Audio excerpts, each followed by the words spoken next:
গ্রহণ করেছে, তাই না? তো এখন আপনি আমি এটা বললাম যে ঘটনা আমি এটা দেখছি। এখন বলেন। এখন প্রশ্ন আছে স্যার, এই যে আমি 4টা কার্ড নিয়ে আসছি বিভিন্ন কোম্পানির, যেখানে লেখা আছে 2 দিন মেয়াদ, 19 টাকায় 2 দিন মেয়াদ।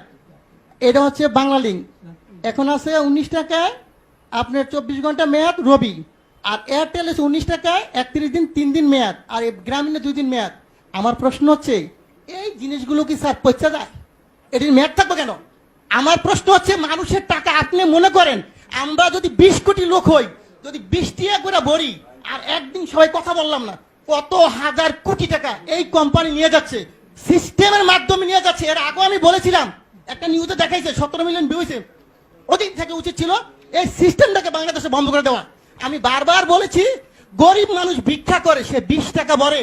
আপনি হয়তো জানেন না, আজকে বললাম সে তার মা মারা গেছে, বাপ মারা গেছে, সে কথা বললো না, তার মানে আমার টাকা চলে যাবে? হয় কেন?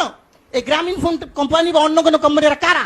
এরা আপনাদেরকে না জানে হাজার হাজার কোটি টাকা সিস্টেমের মাধ্যমে নিয়ে যাবে। এটা কিন্তু স্যার সহ্য করার মতো না। প্রথম প্রশ্ন হচ্ছে এটাকে আজকের মিটিং এর পর থেকে কিছুক্ষণ পরের মতো আপনারা দিবেন, যাতে বাংলাদেশের কোন জনগণের একটি টাকা যাতে না যায়। এটা আমার দাবি। কত হাজার কোটি টাকা আপনি এই ব্যবসাটা আমাকে দেন, লাইসেন্সটা আমাকে দেন। আমার যে ব্যবসায়ী আছে 15 লক্ষ বাংলাদেশ, আমি কিন্তু লাইসেন্সদারি প্রতিষ্ঠান, আমরা এফবিসিসি এর মেম্বার। এই লাইসেন্সটা আমাকে দেন, আমি বাংলাদেশে ব্যবসা করি। এই টাকা আপনার সরকারি খাতে কত টাকা লাগে আমি দিব, এই কোম্পানিকে পাচার করার জন্য দিব না স্যার। এই জনগণের টাকা পাচার করে তারা নিয়ে দেবে, এটা আমি দিতে রাজি না। কিন্তু আমাকে মেরে ফেলেন, কোনো আপত্তি নেই। সো এই টাকা পাচার করার কোনো সিস্টেম নাই স্যার। আরেকটা জিনিস আপনাকে বলবো স্যার, আপনি যদি আজকে পেয়েছে আমি ভাগ্যবান যে আপনি শুনবেন। আমরা যখন এই ব্যবসা শুরু করি 27 টাকা কমিশন ছিল, 27 টাকা। স্যার সরকারি কর্মকর্তা যিনি 2000 টাকা বেতন পেত, তার বেতন এখন 20,000 টাকা। কিন্তু এখন কত স্যার? আমাদের কিন্তু সেই 27 টাকাই রাখছেন। আমাদের কি কমিশন বাড়বে না স্যার? আমার প্রশ্ন হচ্ছে আপনারা অবশ্যই একটু কমিশনের ব্যাপার ব্যবস্থা করেন, যে এদের একটু ব্যবসা করে তারা। আমরা সবাই শিক্ষিত ছেলে স্যার, এখানে প্রায় 15 লক্ষ ব্যবসা করি। আমরা যারা ব্যবসা করি কোটি কোটি টাকা কামিয়ে দিচ্ছি, কিন্তু আমাদেরকে তো দেখবেন স্যার। আরেকটা কথা, টেলিটক আপনি হয়তো জানেন না। এই টেলিটকের ব্যাপারে আমি একবার বলছিলাম, বিটিআরসির 22 আমি হিন্দু, উনি সম্ভবত আমি জানি না, উনি আমাকে বলে এটা দায়িত্ব তো বাবা আমার না রে ভাই, এটা দায়িত্ব হইলো কার? বিটিআরসি না, টেলিযোগাযোগ। আমি ঠিক আছে, আমি যে স্যারকে পাই বলবো স্যার, আমার আপত্তি স্যার যদি মাইন্ড না করেন, আপনি দায়িত্বটা আমাকে দেন। আমার ব্যবসায়ীরা সবাই মিলে আমরা করি। বাংলাদেশে টেলিটককে কেমনে উড়াইতে হবে আপনি আমাকে সাপোর্ট দেন।